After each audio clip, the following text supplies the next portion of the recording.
Behind the polished and peaceful image of royal life, a major decision is quietly taking shape for the Prince and Princess of Wales.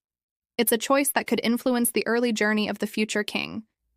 As summer gets closer, Prince George, now 12, is finishing his final year at Marlborough School, where he has been studying with Princess Charlotte and Prince Louis.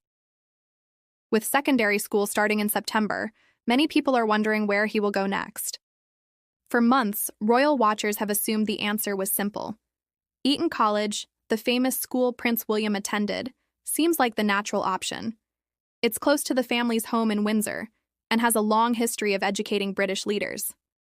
But despite all the guesses, William and Catherine have not made any public announcement, and sources say that silence is on purpose.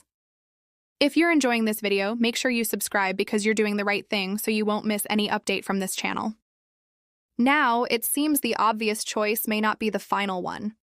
According to reports, William and Catherine are seriously considering other schools, especially ones that reflect Catherine's own background.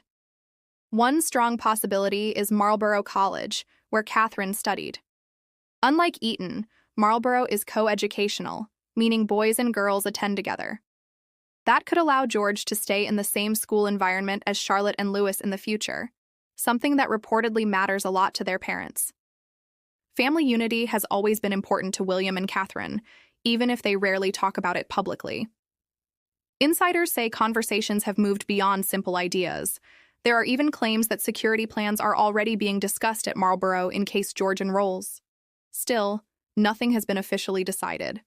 Interestingly, when William started at Eton in 1995, the public didn't get confirmation until just weeks before school began.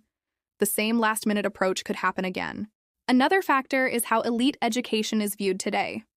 While William had a positive experience at Eton, there are concerns about how such institutions are seen in modern Britain. At a time when the monarchy is trying to appear more relatable and connected to everyday people, choosing a school strongly linked with privilege might send the wrong message. Royal commentators have suggested that William understands this shift and may want George's path to reflect a more modern image. At the same time, Prince George has slowly been stepping into public life. Over the past year, he has appeared at important national events, including standing beside Catherine at the Festival of Remembrance and joining William at public engagements. Each appearance seems carefully planned, not overwhelming, but meaningful. Experts say George is being prepared privately for his future role, with lessons introduced gradually so he feels supported rather than pressured. Royal commentator Richard Fitzwilliams has explained that William and Catherine are focused on protecting George's childhood. However, as he grows older, it's natural that he will take on more visible responsibilities. Events connected to the military and national service are especially significant, since one day George will hold a role closely tied to those traditions. The late Queen Elizabeth II once said she had to be seen to be believed. That idea still guides the royal family today. George's increasing presence at public events seems to follow that same principle, offering visibility while keeping a careful balance. Observers say he appears calm, focused, and surprisingly confident for someone his age. That confidence does not look forced.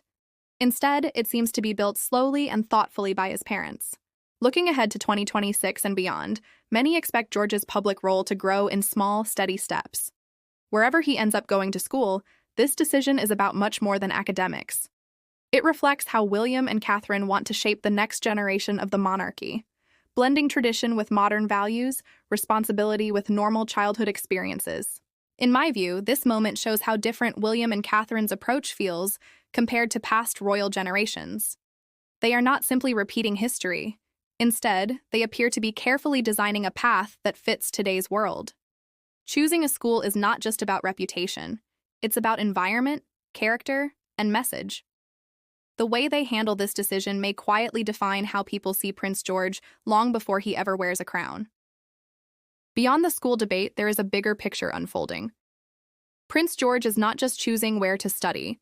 He is slowly stepping into the identity of a future king. Every decision around him now carries long-term meaning. Education, friendships, environment, and public exposure all play a role in shaping the kind of leader he may one day become. Over the past year especially, it has been clear that his parents are adjusting the balance between privacy and visibility. George has been seen at carefully selected national events, and each appearance feels purposeful. Whether attending major ceremonies or joining his parents at public outings, he appears more comfortable and self-assured. That confidence does not happen by accident. It reflects preparation happening quietly behind palace walls. Experts suggest that much of George's training is happening away from cameras. The approach seems gradual and age-appropriate, introducing him to responsibility without overwhelming him. This careful pacing shows that William and Catherine understand the pressure that comes with royal life. They appear determined to avoid repeating mistakes of the past, when young royals were sometimes pushed too quickly into intense public roles. Royal commentator Richard Fitzwilliams has pointed out that protecting George's childhood remains a top priority. At the same time, certain traditions cannot be ignored. As the future monarch, George will inherit responsibilities tied closely to the armed forces, national unity, and ceremonial leadership. By attending events connected to remembrance and public service, he is slowly being introduced to that legacy. The late Queen Elizabeth II once said that visibility is essential for the monarchy's survival. That belief still shapes how the royal family operates today.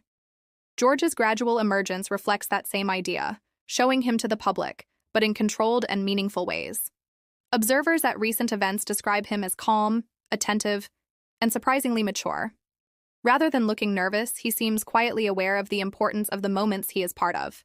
As the years move forward, many expect his public presence to increase naturally with his age and confidence.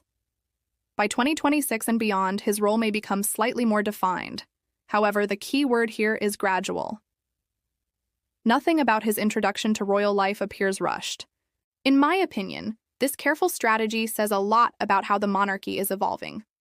William and Catherine seem to understand that today's world is very different from the one previous generations faced. Public trust now depends on relatability as much as tradition. By focusing on balance, education choices, family unity, and controlled public exposure, they are shaping George not only as a future king, but as a modern leader. Ultimately, the school decision is just one piece of a much larger plan. It symbolizes how the Prince and Princess of Wales are thinking long-term. They are not simply following royal custom. They are making intentional choices that reflect both history and the realities of today's Britain. And that thoughtful approach may quietly redefine what the next era of monarchy looks like.